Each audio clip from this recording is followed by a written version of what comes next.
Welcome to a MainelyDIY.com video. In today's video, we're going to learn how to do the magic circle. And I've done the magic circle before on videos, and it's a bit hard to explain and show you exactly what I'm doing, and maybe even a little difficult to do. So I thought there's got to be an easier way. I came up with an easier way. So I'm going to start with my yarn. I'm going to put a slip stitch on my hook just like I normally would. I am leaving a long tail because I need this, because this is actually what the circle is going to be formed out of. So if I was to do single crochets in my magic circle, I'd need to chain 1, 2, because the height of a single crochet is the same as 2 chains. But I'm going to do doubles, so I'm chaining 3 because the height of a chain is, 3 chains is the same height as a double crochet. So I'm going to set that down for a minute, take my yarn. So I'm going to take the tail, or my starting tail, and feed it into the eye of a yarn needle. Okay. And then I'm going to come back and look at my chains. Let me get that out of the way a little bit. Okay, my beginning chain stitch is right here. So I am going to put my needle right in the center of that stitch. So I'm poking that stitch from the front side, and I'm going to put my yarn through the stitch. Okay, but I want to make sure I leave this loop, so I'm going to unthread my needle, put that aside, and then maybe make the loop a little bit bigger, or not. So I'm going to pick it up, and I'm going to do double crochets in the center of that circle. So again, a double crochet is the one where you wrap the yarn around the hook. We're going to go down through our magic circle, pick up our working yarn from the back, bring it up to the top. So I have 3 on my hook. I'm going to wrap, go through 2, wrap, and go through 2. So on the magic circle, I'm working over the tail and the circle itself. I want to be careful not to, or to maintain access to this very tip of the end of the, or the beginning of the circle, whichever way you want to look at it, your cut piece of yarn. So I'm just going to do a bunch of double crochets in this circle, pull out some more yarn there. So I'm just going to do a bunch in this circle, probably, I don't know, 10, somewhere between 10 and 14 seems to be a really good number for the double crochets, or at least that's what I've found. You may have a pattern that says that you need 12, or you need 14, or whatever it is that they tell you need. That's what you want to do.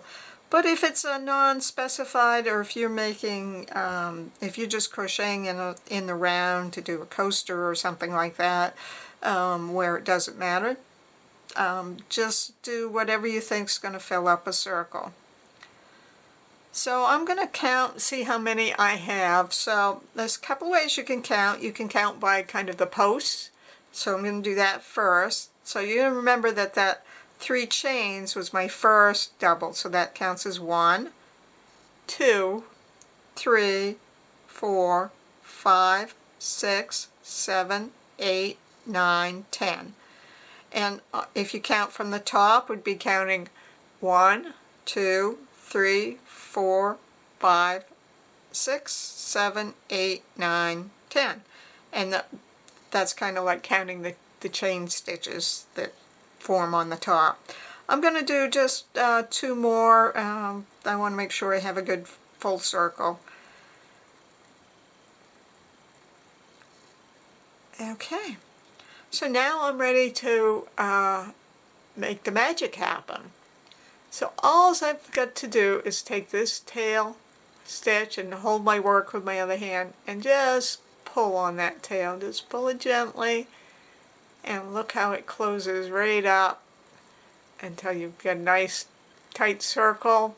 At this point I'd go ahead and slip stitch by putting my hook in that third chain, wrapping the yarn around, pulling it through that stitch below the chain that I was speaking of, and then right through that last stitch, and then I'm ready to continue my next row or fasten off or whatever I want to do. I'm going to pull my yarn out, my hook out, so I can turn it over. And what I really need to do is to sew in this tail. One, it's a pain to deal with, but more importantly, if you don't do a good job sewing your tail in, it could come apart, because that's kind of a weak point. I've had it happen, so it's really important to sew in your tail on this one in particular.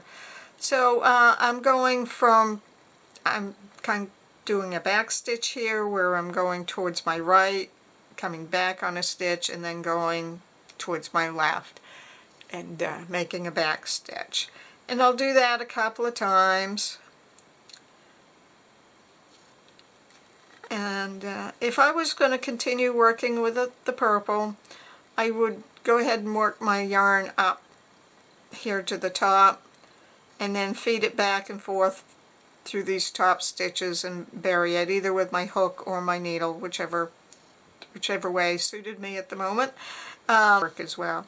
So if I wanted to make a knot, I'd come back a little bit, take a small stitch, and before I pull it tight, I'd put my needle in that loop, and then I'd pull it tight, and then I've made a knot, but I need to go out away from the knot a little bit, so I'm just gonna drag my yarn there, and then when I'm satisfied that I have it sewn in well enough, I will just clip it off or bring it up to the top row and work it there. So magic circle, pretty simple to do with this technique, and you get this nice tight circle. So I'll just make another one real quick here. Let me pull out some yarn. So I am just making a slip knot, putting my crochet hook in. I'm going to chain 3 because I want to do mine as well. Let's do a single just to say that works too. So I only put 2 on my hook. I'm threading my needle. I'm going to go through my first chain with that, but I'm not going to close up that loop. I'm going to leave that loop loose, and then I'd work my single crochets in the loop over both that tail and the ring itself, and I just go ahead and make a bunch of singles, and I'll just make some here, and then we'll tighten it up so you can see it as a single crochet as well. So yeah. As a reminder, to make a single, you go down in the hole or the stitch that you want to work in, wrap the yarn around the back side, pull it up through, so you have 2 on your hook, wrap and go through 2. And you still get that nice little chain on the top of those. And then I'll count and see how many I have.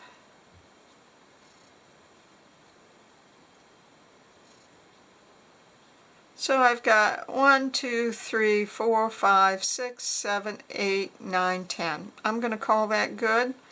So to make my ring, to close up my magic circle or my magic ring, I just pull this tail while hanging onto my work. Just pull it around, make sure it doesn't get twisted around my work. Just keep pulling it, and I have a nice tight circle in the center. I'd do my slip stitch to connect my yarn. I'd turn it over and I'd work in the tail. And I think you'll enjoy using the magic circle. It gives you that nice tight center that's hard to get otherwise. So